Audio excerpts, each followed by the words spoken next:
こえますか。すみません。本日は夜遅くまでおいでくださいましてありがとうございます。私、本日語り部吉川と申します。よろしくお願いします。船頭さんですね、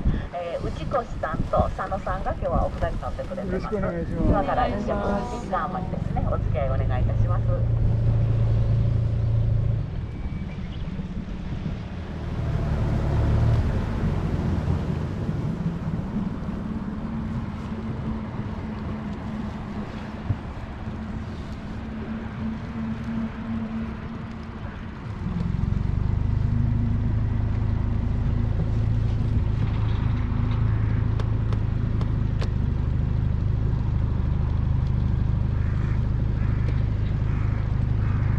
あちらですね、橋がかかっているの見えますか。橋の後ろ側に滝が出てまいります。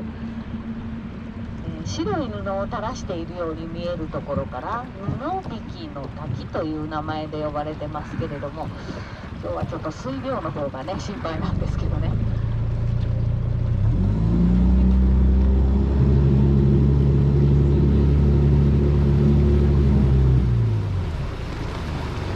ちょっと水量がね少ないようですね。わかりますか。高さは72メートルほどあるんですけれども、水量が多いとこういう状態になります。今日はちょっとね水量が少なくて、もっともっと寒気が続きますとね白糸の滝になっちゃうんですけどねはい、布引の滝と申します。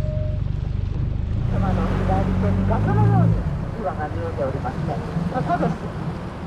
ちょっとこう段差がついているように見えますね。ここに熊の古道があるんです。そこですね。ちょっとこちらの写真見ていただいたら分かりますかね。崖の下に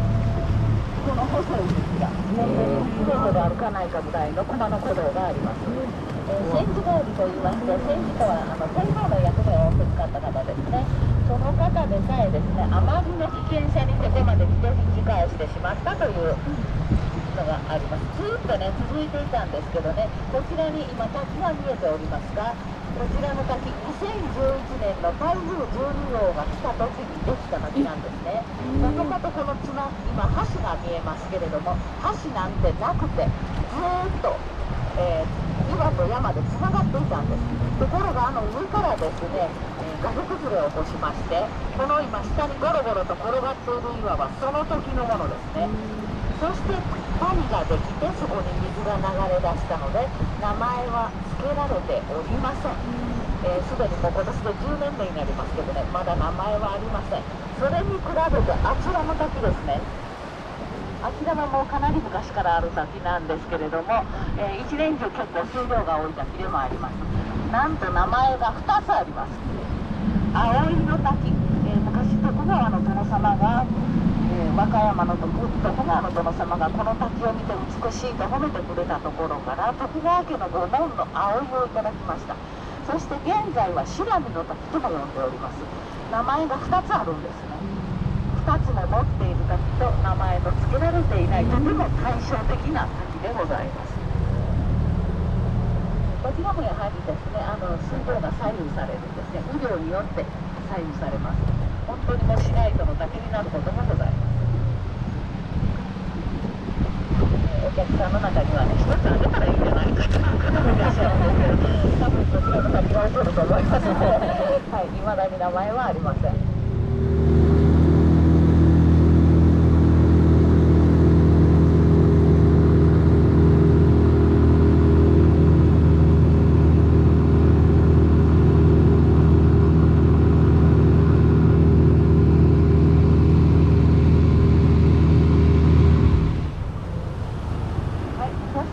こちらですね、皆様の斜め前こちらの岩なんですけど、短い柱が何本も立っているように見えますけれども、昔の人はこれをこう日本の屏風ですね、屏風を折りたたんだように見えるところから屏風石という名前を付けました。屏風石と呼ばれています。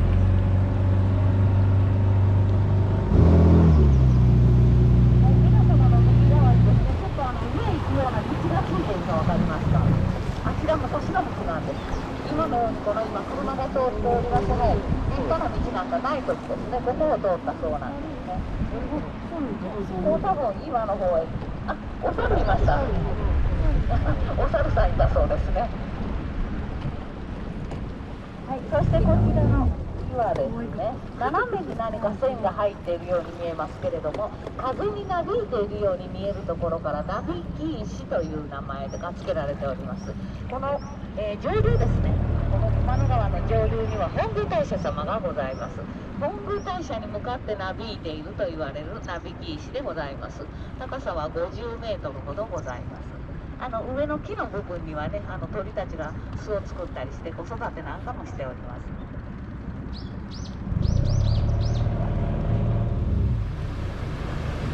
はい、そして今度はこちらですね、ちょっとなびき石とかね、屏風石とかとはちょっと違いますね、見た感じが。溶石と呼んでおります。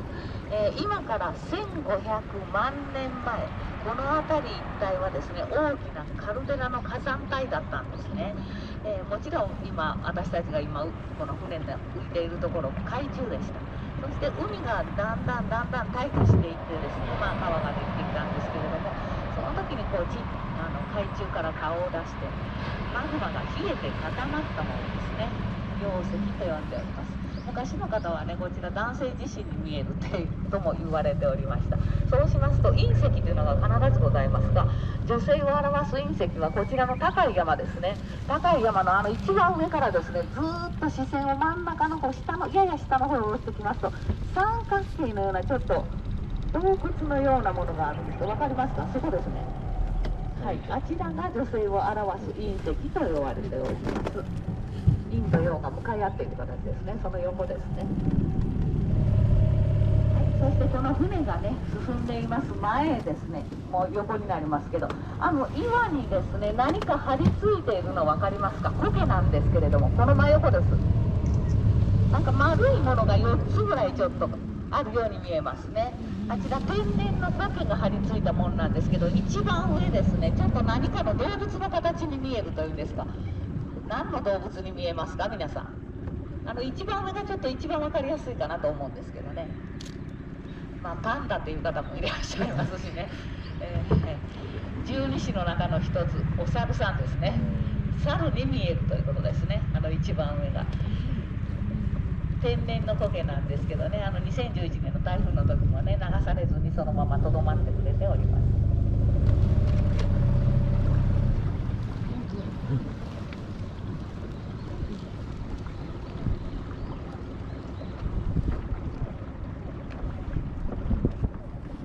この横ですね、右側の横、ちょっと真ん中くぼんでいるようになっている岩がありますね。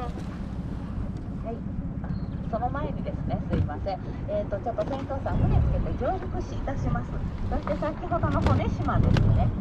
果たして骨なのか岩なのか皆さんにねちょっと確認していただきたいと思いますので、はい、上陸しますね。5分ほど。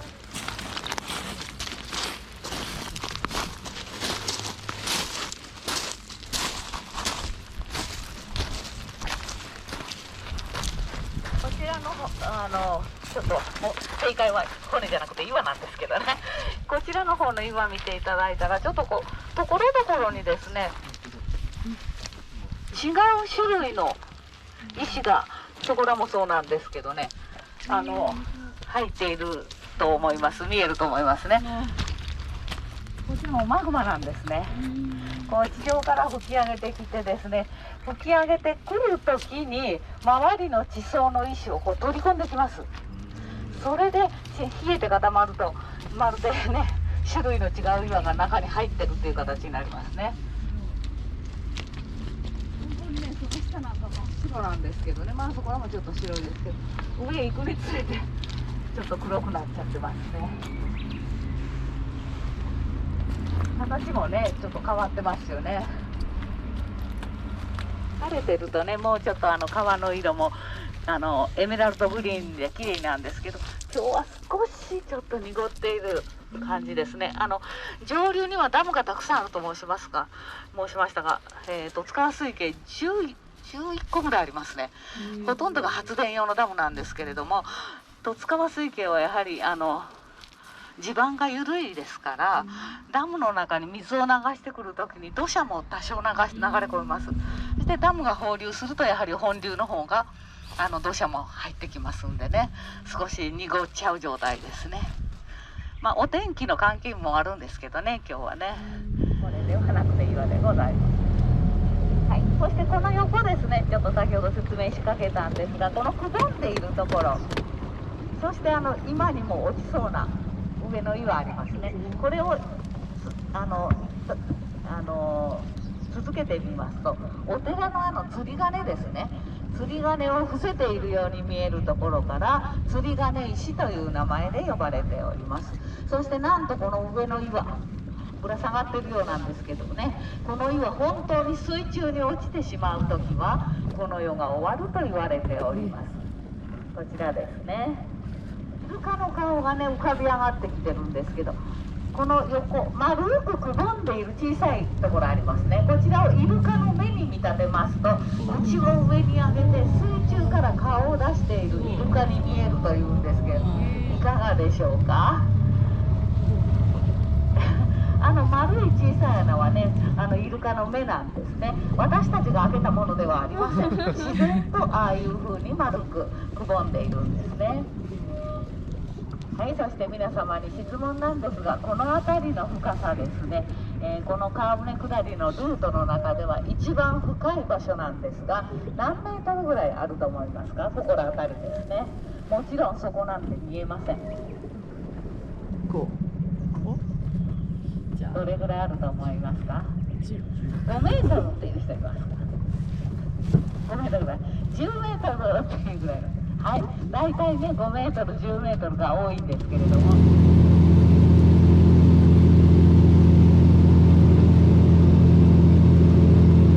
ぽっかりと島が出てきておりますが、こちら昼島、お昼の昼なんですね。昼島でございます。昔々この岩の島の上でですね、天照大神様と熊野権現様がお昼ランチを食べて、そしてその後囲碁をした場所と伝えられております。こちらの島ですね、見ていただいたら分かりますように、ちょっと岩ばかりなんですけどね、柱状節理という地質学上の節理でできている島でございます。ブラタモリさんなんかをね見てますとたまに出てくるんですけれども、こう水中からマグマが吹き上げてきて地上に出てゆっくりと冷えて固まっていく時にこう線が入るんですね。そのためこの島の上へ登りますと囲碁とか将棋の5番の線が浮き出てきています。2011年の台風12号が来るまではですね、皆様にもう少ししますと見えてきますけれども、古いはしごがあるんですが、そのはしごに登っていただいて、この島の上に登っていただいて5番の線を確認していただいたんですがね、残念ながらちょっと今はもう台風以降ですね、船をつける場所が危険になったということで登れなくなっております。柱状節理でできている島でございます。本来の熊野川はですね、このように透明感のある綺麗な色をしているんですけれども、やはり先ほどの昼島でご案内しましたが、ダムのおかげでですね、ちょっと今日は本流の方が濁っている状態です。綺麗ですね。上からね魚を泳いでいるのを見ることもできますよ。そしてこちらの橋なんですけれども、こちら2011年の時にその台風12号ですね、橋の上まで水が来ました。普段これぐらいの水位があそこまで上がったんですから、どれだけ雨が降ったんだということなんですね。そして橋自体は壊れなかったんですが、ゴミがたくさん流木とかね引っかかりまして通行止めになったんですね。この下の赤い部分ですね、去年の3月まではまだその10年前の流木とかが残っておりまして、ちょっと見苦しかったんですけどね、今は取ってくれてますが、そのような場所でございます。だからもう道路なんかもちろん冠水ですね、川のように流れた道路でございますけどね、大変な災害だったわけです。はい、それではですね、そろそろきれいな高田川にお別れしまして、向こうの本流の方を見ていただきましたら分かりますが、色が違うの分かりますか。はい、だから本流の方が濁っているという状態ですね。この高田川の上流では鮎釣りなんかもね盛んに行われております。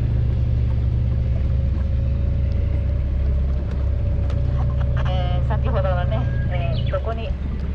日本のどこに使われていますか。答え分かった方いらっしゃいますか。関西大阪府にあります。どうでしょう。大阪城っていうね、やはり答えが一番多いんですけれども、それほど古くはございません。関西国際空港です。関空の基礎の部分に使われているそうでございます。関空利用されることがあったらね、この下には熊野のあそこの熊野川の石が使われているかと思い出してあげてほしいと思います。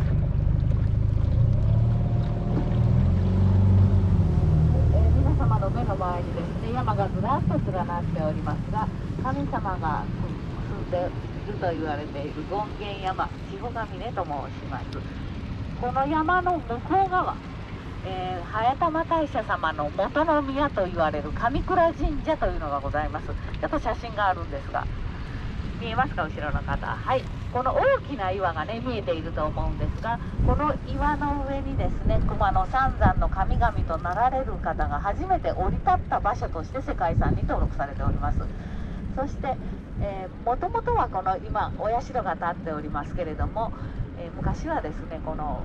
京都の清水寺のように舞台がぐっと前までせり出した立派な大きな建物があったんですが、明治時代暴風のため倒壊しまして、今はこのような小さなお社が建っております。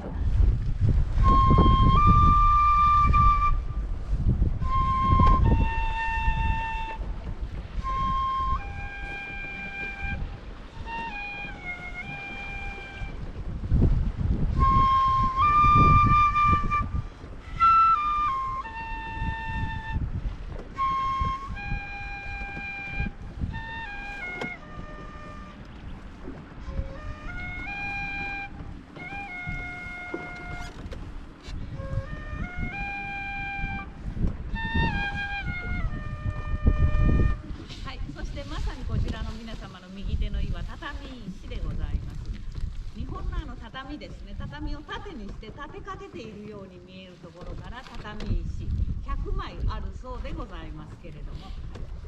数えた方は多分いらっしゃらないと思うので実際100枚あるかどうかはねはっきりしないんですけれども、畳石でございます。こちらもやはり柱状節理でできている、岩ですね。